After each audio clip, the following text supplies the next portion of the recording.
Hello everyone, let's start the class. ये आज हमारी नाउन की थर्ड क्लास है। फर्स्ट क्लास में हम लोगों ने नाउन की डेफिनेशन, नाउन के काइंड्स के बारे में बहुत डिटेल में अच्छे से पढ़ा था। सेकंड क्लास में हम लोगों ने सफिक्स के बारे में पढ़ा था। आज थर्ड क्लास में हम जेंडर के बारे में पढ़ेंगे।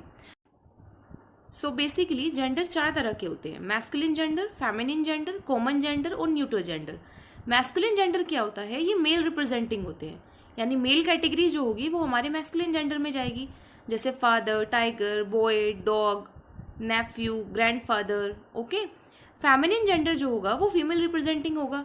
उसमें क्या होगा? Mother, sister, cow, aunty, grand mother, ये सब जो होंगे ये फेमिनिन जेंडर में जाएंगे। कॉमन जेंडर की अगर हम बात करें तो इसमें क्या होता है कि मेल और फीमेल दोनों रिप्रेजेंटिंग, यानी जो दोनों को रिप्रेजेंट करे। अगर फॉर एग्जांपल मैं बोलूँ टीचर, तो अगर टीचर बोलती हूँ तो ये मेल टीचर के लिए भी यूज़ होगा और फीमेल टीचर के लिए भी यूज़ होगा। तो दोनों कैटेगरी के लिए जो वर्ड्स हम जो नाउन्स यूज़ करते हैं वो कॉमन जेंडर में जाते हैं। ओके। न्यूट्रल जेंडर में आते हैं। जो न्यूट्रल जेंडर है वो ऑब्जेक्ट रिप्रेजेंटिंग है, यानी जो भी नॉन लिविंग थिंग्स होगी वो हमारी न्यूट्रल जेंडर में जाएंगी, जैसे table, chair, book, TV, radio.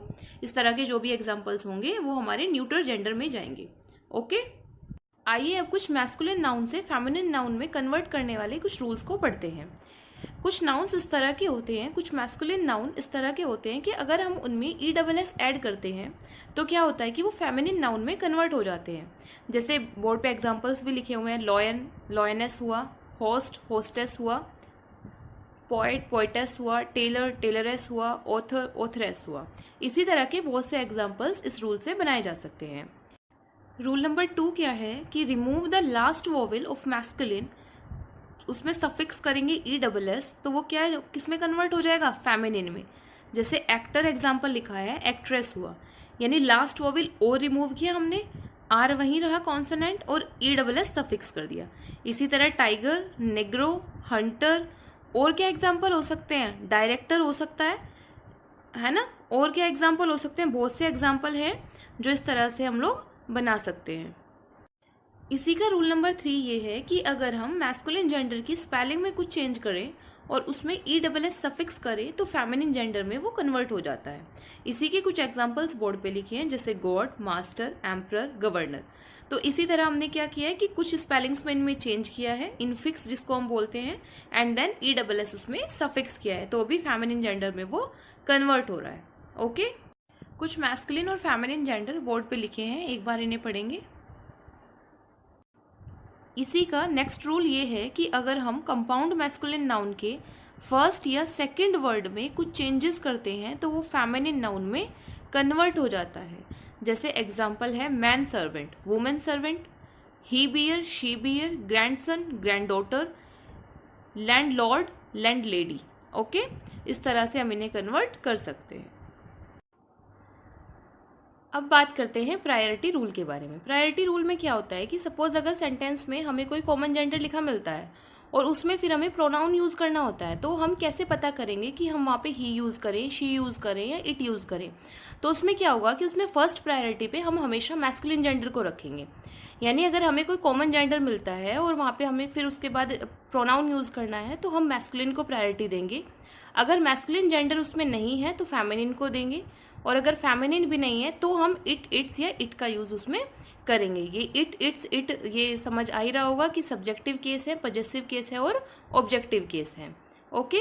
अभी इसी तरह के कुछ एग्जांपल्स लेते हैं और उनको करके देखते हैं। प्रायोरिटी रूल के ही कुछ एग्जांपल्स बोर्ड पे लिखे हैं, अब इन्हें सॉल्व करते हैं। जैसे फर्स्ट सेंटेंस में लिखा है Ram met a student, he, she, it was very intelligent. Ram तो प्रॉपर नाउन है, हमें समझ आ रहा है। स्टूडेंट क्या है? स्टूडेंट एक कॉमन जेंडर है। ओके। तो स्टूडेंट अगर यहाँ पे आया है तो हमें यहाँ से प्रोनाउन पिक करना है, ही यूज़ करेंगे, शी करेंगे कि इट करेंगे। अभी हमने प्रायोरिटी रूल में क्या पढ़ा है कि हम फर्स्ट प्रेफरेंस जो देंगे, फर्स्ट प्रायोरिटी जो देंगे वो मैस्कुलिन जेंडर को देंगे। सो इसलिए हम क्या यूज़ करेंगे यहाँ पे? He. Ram met a student, he was very intelligent. अगर सपोज इसमें ही ना होके सिर्फ शी और इट होता तो हम शी को पिक करते, क्योंकि सेकंड प्रायोरिटी हम किसे देते हैं? फेमिनिन जेंडर को। ओके। और अगर ही और शी नहीं होते तो फिर हम इसमें इट यूज़ करते। लेकिन अगर सेंटेंस में तीनों दिए हुए हैं तो हम फर्स्ट प्रायोरिटी किसको देंगे? मैस्कुलिन जेंडर को। अगर मैस्कुलिन नहीं है तो फेमिनिन जेंडर को प्रायोरिटी देंगे, और अगर दोनों नहीं है तो इट लगाएंगे। इसी तरह से सेकंड सेंटेंस इसमें है, a doctor treats his her it's patient equally. तो यहाँ पे हम क्या यूज करेंगे, doctor treats his patient equally. Doctor क्या है हमारा, कॉमन जेंडर है, तो क्या यूज करेंगे, मैस्कुलिन जेंडर को क्या करेंगे, प्रायोरिटी देंगे, इसलिए हिज यूज करेंगे। सेम इसी तरह से थर्ड है, the manager fired his her it's employees. तो मैनेजर क्या है, कॉमन जेंडर, इसीलिए हम यहाँ पे हिज यूज करेंगे। ओके, आई होप आप लोगों के डाउट्स क्लियर हुए होंगे। अगर आपको कोई भी डाउट है या आप कोई भी सजेशन देना चाहते हैं तो प्लीज़ कमेंट सेक्शन में ज़रूर बताएं। ये उनके आंसर्स हैं। अभी हमने प्रायोरिटी रूल के बारे में पढ़ा है, अब हम पढ़ेंगे स्पेसिफिक जेंडर के बारे में। स्पेसिफिक जेंडर क्या होता है, यानी कि जब हम किसी जेंडर को स्पेसिफिक मान लेते हैं तो हम इसे दो तरह से पढ़ेंगे, दो पार्ट्स में। जैसे एक फॉर्मल जेंडर होता है, एक इनफॉर्मल जेंडर होता है। फॉर्मल जेंडर में क्या आता है कि जब हम रैंक, पोस्ट, टाइटल, प्रोफेशन की बात करें तो हम उसको फॉर्मल जेंडर में रखते हैं। इनफॉर्मल में क्या होता है कि इन सभी से अलग, फॉर्मल जेंडर से अलग जो बची वो सब हमारे किस में जाएगी, इनफॉर्मल में जाएंगी। फिजिकल क्वालिटीज़ वगैरह हम इधर बात करते हैं। ओके, तो अगर फॉर्मल जेंडर है तो हम क्या करेंगे, मैन प्लस वो रैंक, पोस्ट, टाइटल, प्रोफेशन जो होगा वो लिख देंगे। सेम इसी तरह अगर हम फेमिनिन की बात करेंगे फॉर्मल जेंडर में तो हम वुमेन प्लस करके लिखेंगे। इनफॉर्मल में हम क्या करेंगे कि मेल और फीमेल करके लिखेंगे। ओके, मैन प्लस वो प्रोफेशन, वुमेन प्लस वो प्रोफेशन हम किस में लिखेंगे, फॉर्मल जेंडर में। और इनफॉर्मल में हम क्या करेंगे, मेल प्लस जो क्वालिटी के बारे में बात की जाएगी, फीमेल प्लस जो क्वालिटी के बारे में बात की जाएगी। इसी के कुछ एग्जांपल्स नीचे लिखे गए हैं, जैसे मैन टीचर, मैन और इसके साथ इसका क्या है, प्रोफेशन। टीचर एक प्रोफेशन है ना, तो man plus teacher, women plus teacher. जैसे डॉक्टर प्रोफेशन है। इसी तरह इनफॉर्मल के एग्जांपल्स देखिए, मेल गेस्ट, फीमेल गेस्ट। तो गेस्ट जो है ये क्या है, ये कोई रैंक नहीं है, कोई पोस्ट नहीं है, कोई टाइटल नहीं है, कोई प्रोफेशन नहीं है, तो ये क्या है, इनफॉर्मल में जाएगा, इसलिए मेल फीमेल करेंगे, है ना। जैसे ज्वेलरी की अगर हम बात करें तो फीमेल ज्वेलरीज दी जाएंगी। ठीक है, अभी बोर्ड पे लिखे हुए जेंडर को स्पेसिफाई करते हैं। जैसे विजिटर की अगर हम बात करें तो ये क्या है, ये इनफॉर्मल में जाएगा, तो इसीलिए इसके साथ मेल और फीमेल यूज करेंगे। मैस्कुलिन में मेल और फेमिनिन में फीमेल यूज करेंगे। सोल्जर ये किस में जाएगा, फॉर्मल में जाएगा, इसलिए मैन और वुमेन यूज करेंगे। प्रेसिडेंट भी हमारा किस में जाएगा, फॉर्मल में ही जाएगा। ड्रेसेस इनफॉर्मल में जाएंगी तो मेल और फीमेल यूज करेंगे। एडवोकेट फॉर्मल में जाएगा, इसलिए मैन और वुमेन यूज करेंगे। आई होप आप लोगों के डाउट्स क्लियर हो रहे होंगे, आप लोगों को इंग्लिश पढ़ने में मज़ा आ रहा होगा।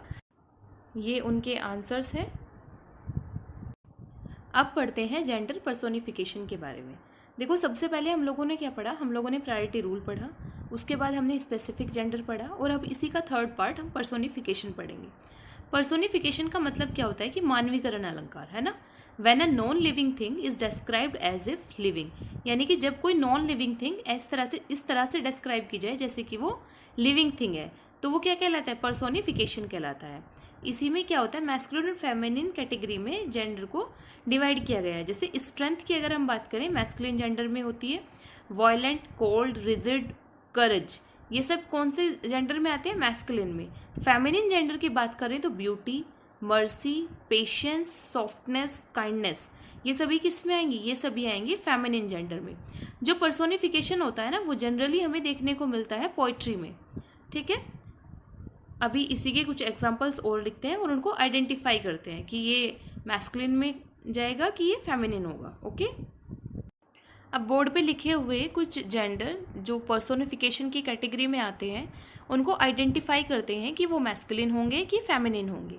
सबसे पहला एग्जांपल लिखा है माउंटेन, ये क्या होगा, ये मैस्कुलिन कैटेगरी में जाएगा। समर, विंटर, अगर हम सीजन की बात करें तो समर और विंटर जाएंगे मैस्कुलिन में।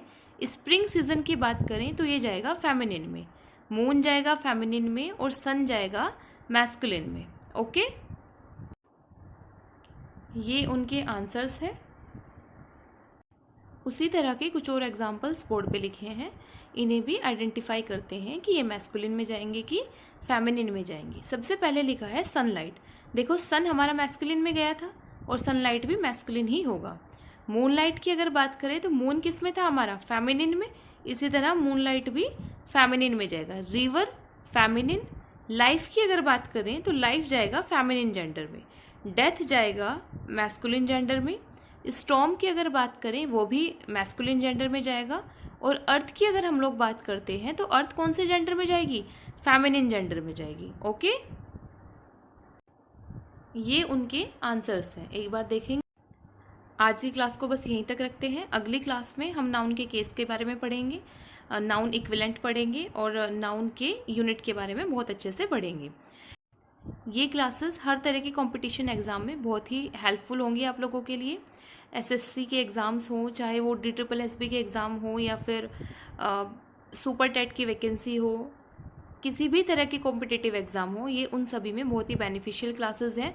अगर आप लोगों को ये क्लासेस पसंद आ रही हैं, इनसे आपके डाउट सॉल्व हो रहे हैं, तो प्लीज़ क्लास को लाइक करें, शेयर करें, चैनल को सब्सक्राइब करें और कमेंट में ज़रूर बताएं कि आपको क्लास कैसी लगी और अपने सजेशंस भी ज़रूर दें। Thanks for watching.